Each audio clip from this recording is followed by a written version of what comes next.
Ayusin mo lang. Ang gown ko! Ay, nako Jennifer. Nakakatawa ka talaga. Halika nga dito. Syunga-syunga ka talaga, no? Ang gown, para sa mayayaman at magaganda. Hindi para sa pulubing kagaya mo. Sige na, magwalis ka na dyan.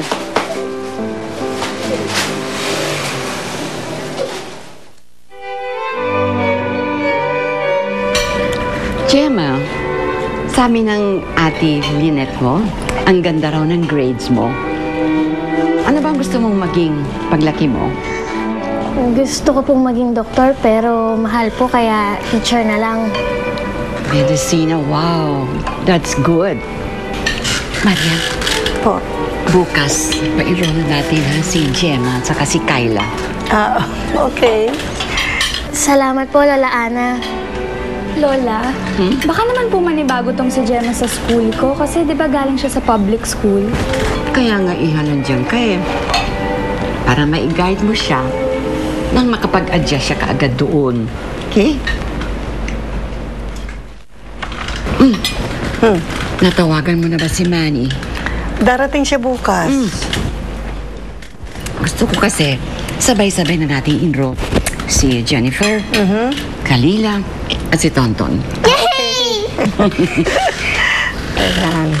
At ikaw naman, Lynette, I took the liberty of planning your life.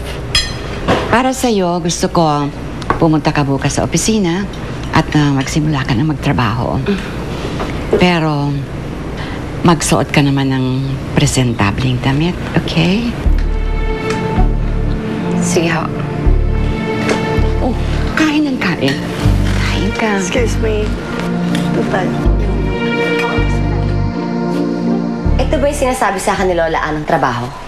Aba, pasalamat ka nga't may sarili kang table eh. At saka tingnan mo naman, naka-aircon ka pa. Samantalang ako, nako, nag-uumpisa pa lang ako, palagi lang ako nasa field. Kaya yan, laki nga ng initim ko nun eh. Claire, hindi ko alam tong trabahong to. Ano ka ba naman? Madali lang naman yan. Mag-inventory ka lang. Tsaka huwag kang mag-alala. Tuturuan ka naman ni Jane mamaya eh. Eh, para ano pa naging nanay ako ng heredera? Wala naman pala ako napapala sa mansyon eh.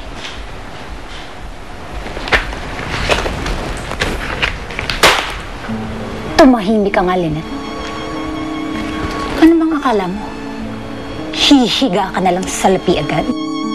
Ha? Eh kung yung mga kriminal nga ay naghihintay pa ng tamang panahon bago umatake. Magsipag ka. Magpakitang gilas ka kay Lola Ana. At baka sakaling siya pa mismo ang magtulak sa'yo kay Jacob. Tsaka tignan mo nga yung sarili mo. Ayusin mo yung damit mo. Wala ka na sa club, Lynette. At kung talagang gusto mong maakat si Jacob, aba, eh dapat gayahin mo si Sandra kung papaano siya manamit. Okay?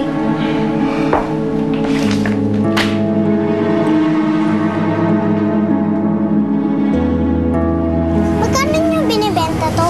700, bago pa yan. Wais nun ah. 500 lang yung binenta ni Lulu ah. Bibilin ko ulit to. Mag-iipon ako ng pera. Kukupit ka kay Lulu? Naku, di pwede yan. Kabay ka kay Kuya TJ. Pero may ibang paraan.